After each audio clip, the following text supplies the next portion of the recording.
Hora Segura, con Marga Noguera.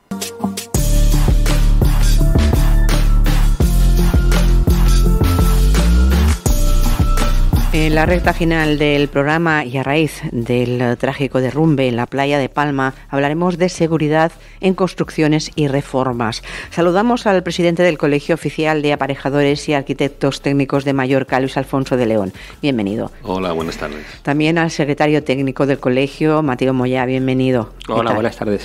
Bueno, está claro que lo adecuado y prudente es esperar al informe oficial sobre lo que ha pasado en Playa de Palma y luego, pues, valorar técnicamente sobre la base concreta. Pero quizás sí que nos da margen este trágico suceso, pues, para abordar lo que hay que tener en cuenta a la hora de hacer reformas, que unas reformas es algo serio.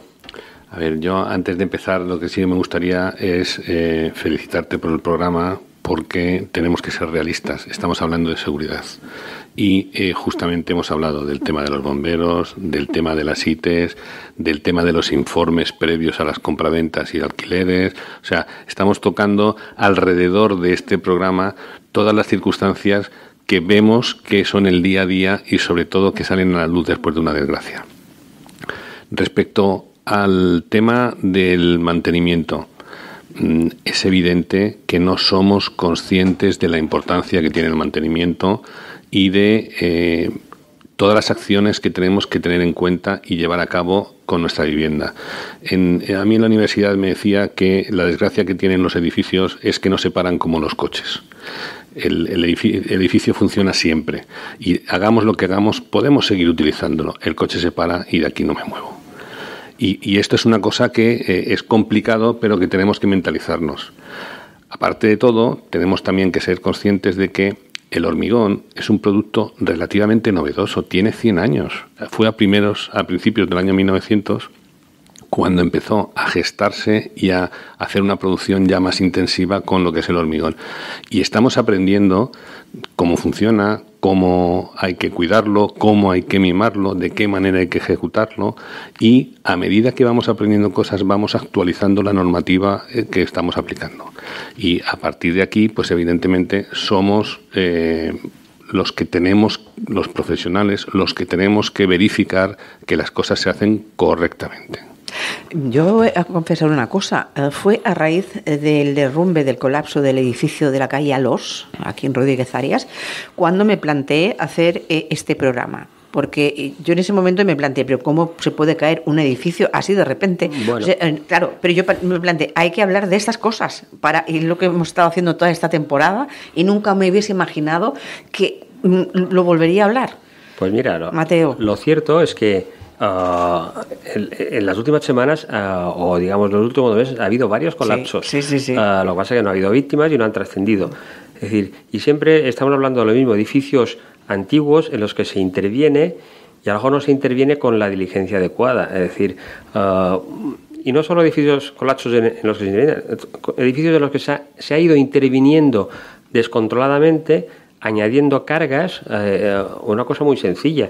La gente encuentra que la terraza de su casa la baldosa está vieja y embaldosa encima. Está añadiendo unos 80 kilos más por metro cuadrado a esa terraza. Contrata un albañil y le embaldosa, pero no verifican si esa estructura, a lo mejor que ya tiene 30, 40, 50 o 60 años, a lo mejor ya está al borde de... Y esos 80 kilos más que le metemos, pues son la gota que desborda el vaso. Posiblemente lo que pasó este fin de semana. Hubo la gota que desbordó un vaso, pero los edificios, cuando se caen, empezamos a analizar, encontramos un montón de causas. Es lo mismo cuando se cae un avión. ¿Por qué se ha caído? No solo por una cosa. Han tenido que pasar muchas cosas al mismo tiempo. En un edificio, pues, un mal mantenimiento,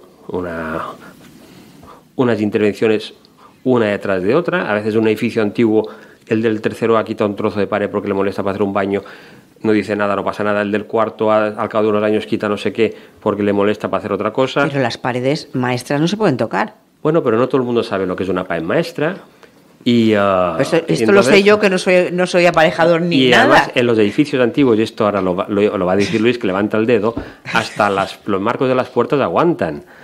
Los edificios antiguos, a veces están en un equilibrio que yo no quitaría un tabique. Como de cartas, casi, sí, efectivamente. Yo no quitaría un tabique sin consultar un edificio antiguo, olvídate de tocar paredes, que es peligroso, no solo las paredes maestras. No, sobre todo las paredes maestras. Pero si vamos a quitar los tabiques de un edificio antiguo, ponte en manos de un profesional que evalúe el estado general del edificio. Porque eso puede estar en ese punto crítico que le falta un pelín, ¿no? De hecho, yo te comentaría un tema que es crucial. En muchos edificios antiguos no se ponía una vigueta y se levantaba el tabique. Si tú tiras el tabique, el forjado no se aguanta. Porque antiguamente se miraba mucho la peseta. Entonces, si va aquí ir un tabique, ¿para qué voy a poner una vigueta?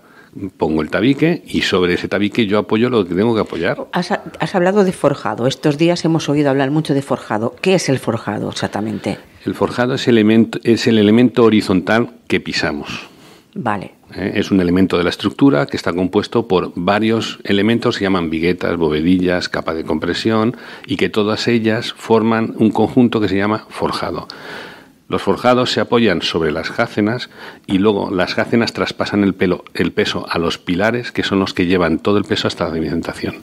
Es un esquema muy sencillo, muy simple, pero tenemos que saber cómo funciona para poder acometer cualquier cosa que toquemos dentro de una estructura. Yo es que busco siempre los símiles y yo me imagino una persona que padece de las rodillas y pesa 200 kilos. El médico lo primero que le dirá es que adelgace. Mira, el símil que acabas de decir es el mejor. El forjado es la mesa y los pilares son las patas. Claro, sí. Y debajo de la mesa tenemos unos elementos que nos unen las patas, que vendrían a ser las jácenas. Entonces, esos elementos son los que reparten el peso hacia los pilares. De todas maneras, también hay que ir al profesional que sabe.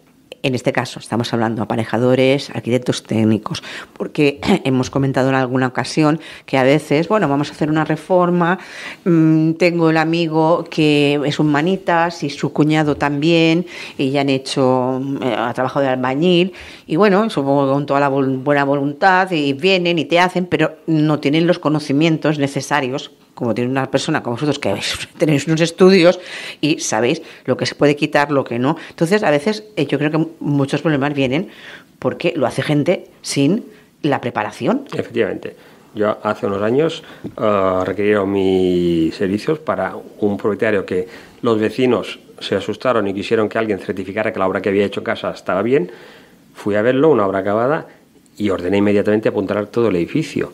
Porque esa obra la había hecho un albañil que tenía nula experiencia, pero había visto hacer cosas parecidas y pues ese edificio no cayó de milagro. Entonces, la inexperiencia o la falta de voluntad de contratar a un profesional para que te asesore en este tipo de intervenciones, que pueden ser muy, muy dramáticas. Por ejemplo, instalación, ya se ha hablado infinidad de veces, instalación de piscinas, jacuzzis o similares sobre terrazas, son sobrecargas para las cuales el edificio no suele estar preparado, pero se sigue intentando, sigue habiendo, en el Colegio de Aparejadores no llega muchas consultas sobre ese tipo de gente que ha instalado un elemento de estos. Han de ser conscientes que eso suponen grandes cargas sobre edificios que a lo mejor ya no están preparados para aguantar esas cargas, o nunca lo han estado, que es peor. De todas maneras, el consumidor, el ciudadano, tenemos parte de responsabilidad de esto, es decir, el albañil trabajará muy bien a las órdenes de, en este caso, un aparejador o el maestro de obras, porque es sería el soldado que el sargento o el capitán le da la orden, pero quiero decir, es también responsabilidad de quien encarga las cosas a quien no debe. Yo creo que ahora acabas de dar en la tecla, es decir, nosotros en la isla utilizamos la figura del maestro de obras. El maestro de obras es un señor que enseña el oficio, pero nosotros, nuestra profesión, evoluciona constantemente. Se están haciendo cambios de normativa, detalles constructivos que tenemos para ir mejorando y para evitar este problema o aquel problema. Y todo eso es el profesional el que realmente está haciendo una formación continuada que te ayuda a evitar percances no este, porque evidentemente es un edificio que tenía muchos años y hay que ver cómo se construyó en su día y tal. Pero sí que de cara al futuro, esos detalles constructivos van a evitar patologías que ya sabemos que existen y que las subsanamos o las evitamos de esta manera. Está claro que, sobre todo cuando hablamos de cambios de usos, hay que ir con mucho cuidado, porque no es lo mismo una vivienda que viven 5 o 10 personas como mucho, que en un sitio donde va a estar concurrido constantemente. Bueno, la normativa lo prevé, es decir, la normativa prevé unas cargas mínimas en función de los tipos de uso.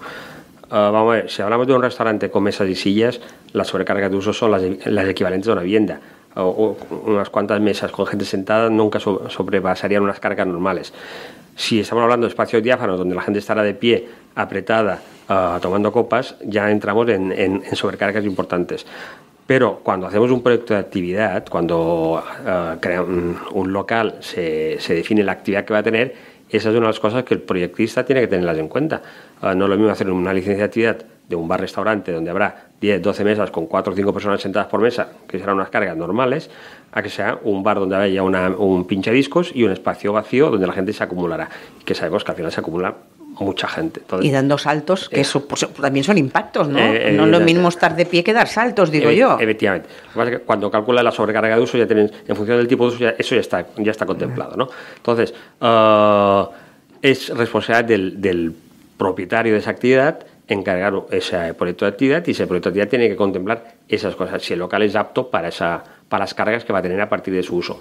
Otra cosa sería que hagas una licencia de actividad para un uso y después le des un uso distinto. Entonces estamos entrando en las ilegalidades. Claro, pero ahí la ilegalidad... Y hay otra cosa que es importante, es decir, hay ensayos concretos y específicos para hacer pruebas de carga. Es decir, existen laboratorios que te llevan a un determinado local, te hacen una prueba de carga y te verifican si tu local aguanta un peso de 100, 200, 300, 500 kilos por metro cuadrado. Se hace un ensayo, se mira si las viguetas recuperan con elasticidad su posición anterior, y entonces te certifican que ese local cumple las condiciones específicas según la normativa actual. De todas maneras, en líneas generales, la gente acude a los profesionales. No quiero pensar que hay muchos espontáneos, que les llamo yo, bueno, en general, trabajando donde no deben. En general sí. Lo que pasa es que también sabemos que España es un país de pícaros, y si puedes pedir una licencia de obra menor y hacer un poco más, pues muchas veces eso sabemos que ocurre. Es decir, hay tipos de licencias como son las comunicaciones previas, que en función de la complejidad de la obra pues no requiere ni técnico, y prácticamente la licencia se autoconcede en el momento de pedirla, y después ya tenemos PP, pues hacemos lo que nos da la gana. Esas son las situaciones peligrosas. Y el técnico es consciente de que si se comete una ilegalidad bajo su tutela, es responsable, ¿eh? Entonces, normalmente los técnicos procuran desaparecer cuando se hacen ilegalidades. Claro, pero si luego le dan un uso que no era el que estaba firmado el técnico no tiene la culpa. Evidentemente es por un uso indebido. Evidentemente, si a mí me encargan una licencia de actividad de un local restaurante y luego a montar una discoteca, claro, mi documento técnico ha dejado de tener ninguna validez. Efectivamente. Pues gracias a los dos, secretario técnico del Colegio Mateo Moyá y presidente del Colegio de Aparejadores y Arquitectos Técnicos de Mallorca, Luis Alfonso de León. Gracias, nos vamos, pero volveremos la próxima semana aquí mismo, en Hora Segura.